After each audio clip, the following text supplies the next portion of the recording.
पुराना मंदिर, 4 स्कूल के बच्चों की कहानी।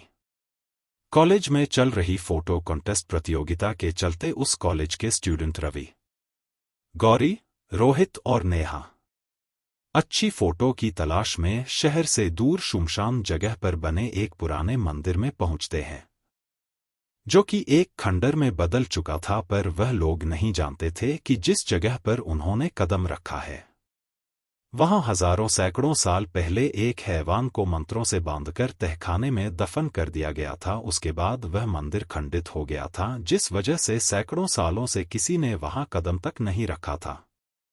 गौरी ने कहा, उफ, कितनी वीरान जगह है ये, और ये खंडर देखने में कितना डरावना है। लगता है वर्षों से यहाँ कोई नहीं आया। नेहा ने कहा, तुमने सही कहा गौरी, यहाँ तो सूखे पत्तों और कोहरे के सिवा कुछ नहीं दिख रहा। गौरी ने कहा, मुझे तो अजीब सा डर लग रहा है। रवि ने कहा, तुम लड़कियों की यही प्रॉब्लम है, हर जगह डरने लगती हो, ऐसी जगह पर ही तो एडवेंचर आता है। गौरी ने कहा, एडवेंचर तुम्हें आता होगा, मुझे तो अभी से बहुत डर लग रहा है। देखो यह पुराना मंदिर कितना डरावना है। नेहा ने कहा, क्या हम लोग फोटो शूट करने किसी और जगह नहीं जा सकते? रोहित ने कहा, तुम्हें अंदर नहीं जाना है तो तुम बाहर इंतजार करो, नहीं तो अपना मुंह बंद रखो। रवि ने कहा, चलो चलो सब अपने कैमरा और फोन निकालो, अब हम मंदिर के अंदर जा रहे हैं। जैसे ही उन लोगों ने मंदिर के अंदर कदम रखा है, चमगादड़ का एक झुंड आवाज करता हुआ उनके सिर के ऊपर से गुजर गया। लड़कियां डर गई, उनकी चीख निकलने लगी। रोहित ने कहा, हंसते हुए तुम लोग तो चमगादड़ से भी डर गई। रवि ने कहा, सब लोग जरा संभल कर आगे बढ़ना, कोहरा मंदिर के अंदर भी हो रहा है, कहीं किसी के चोट ना लग जाए। नेहा ने कहा, यह खंडर अंदर से कितना अजीब है, सारे रास्ते एक जैसे लग रहे हैं, जैसे कोई भूल भुलैया हो।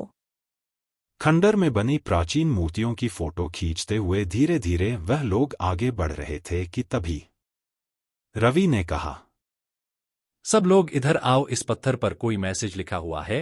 गौरी तुम्हें तो संस्कृत आती है ना, क्या लिखा हुआ है इसमें?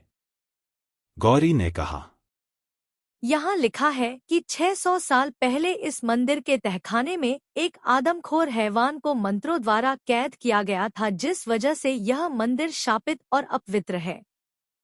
सब चौंक जाते हैं। नेहा ने कहा, क्या कहा? मुझे तो पहले से ही यह जगह भूतिया लग रही थी, मेरा कहना मानो, सब लोग वापस चलो। नेहा की बात सुनते ही सब डर गए। रोहित ने कहा, कोई कहीं नहीं जाएगा, अरे यह सब कहने की बातें हैं। तभी गौरी की चीख में सबको चौंका दिया। रवि ने कहा, गौरी क्या हुआ, तुम चीखी क्यों? गौरी ने कहा, लगता है मेरे पैर में कुछ चुभ गया। रवि ने कहा, अरे उसके पैर से तो खून बह रहा है। जिस जगह गौरी के चोट लगी थी उस जगह के नीचे एक तहखाना था। गौरी के पैर से निकलता खून तहखाने के अंदर टपकने लगा, जिससे सैकड़ों साल से सोया हैवान जाग उठा। नेहा ने कहा, अरे यह चारों तरफ इतना कोहरा कैसे बढ़ गया, कुछ दिखाई नहीं दे रहा। तभी अचानक तहखाने का दरवाजा खुल गया और 2 भयानक हाथ जख्मी गौरी के पैर पकड़कर अंदर खींच लेते हैं। गौरी की चीखें मंदिर में गूंज गई। रवि ने कहा, अरे यह गौरी कहाँ गई, उसके चीखने की आवाज यहीं से आई थी। रोहित ने कहा, रवि मुझे लगता है यहाँ कुछ गड़बड़ है, हमें वापस चलना होगा, पर पहले गौरी को ढूंढो। डर की वजह से सबके दिल जोर जोर से धड़क रहे थे। गौरी कहीं भी नजर नहीं आ रही थी। नेहा ने कहा, कहीं ऐसा तो नहीं कि उस पत्थर पर लिखी बात सच हो और यहाँ आकर हमने बहुत बड़ी गलती कर दी हो। रोहित ने कहा, तुम बेवकूफ हो क्या, आज के जमाने में भी भूत प्रेतों की बातें कर रहे हो, यह सब अंधविश्वास की बातें हैं। गौरी को ढूंढो, यहीं कहीं होगी। इससे पहले रवि और रोहित गौरी को तलाशते उन्हें नेहा के चीखने की आवाज सुनाई दी। इस बार हैवान ने नेहा को शिकार बनाया। रवि आवाज की दिशा में दौड़ा। रवि ने कहा, नेहा नेहा क्या हुआ तुम्हें, किधर हो तुम? ऐवान नेहा के बालों को पकड़कर उसे घसीटते हुए तहखाने की तरफ ले गया। रवि को भागते भागते मंदिर के विशाल स्तंभ के पीछे उसे एक आकृति दिखाई दी। रवि ने कहा, डरते हुए नेहा तुम हो वहां पर, जवाब दो। जैसे रवि उसके नजदीक पहुंचा उसके सामने हैवान खड़ा था। उसका भयानक चेहरा देखकर उसकी रूह कांप गई। इससे पहले रवि संभल पाता है, हैवान ने उसके गले को अपने हाथों से दबोच लिया और उसे वही खाने लगा। रवि की चीख निकल गई। रवि की चीख सुनकर रोहित ने कहा, ओह नहीं, यह तो रवि की चीज थी। आखिर क्या हो रहा है? बाहर जाने का रास्ता भी नजर नहीं आ रहा है। सारे दरवाजे एक जैसे ही नजर आ रहे हैं। एक एक करके वह हैवान का निवाला बन चुके थे। रोहित भी भागते भागते थक चुका था, पर उसे बाहर जाने का रास्ता नहीं मिल रहा था कि तभी वह हैवान रोहित के सामने आ गया। रोहित ने कहा, रते हुए यह क्या बला है? और बहुत डर गया। रोहित ने देखा उस हैवान की लाल सुर्ख आंखों से जैसे खून बह रहा था और उसके बड़े बड़े दांतों से खून टपक रहा था। रोहित ने कहा, ऐवान दरिंदे, कौन है तू? तूने मेरे दोस्तों के साथ क्या करा? मैं तुझे जिंदा नहीं छोड़ूंगा।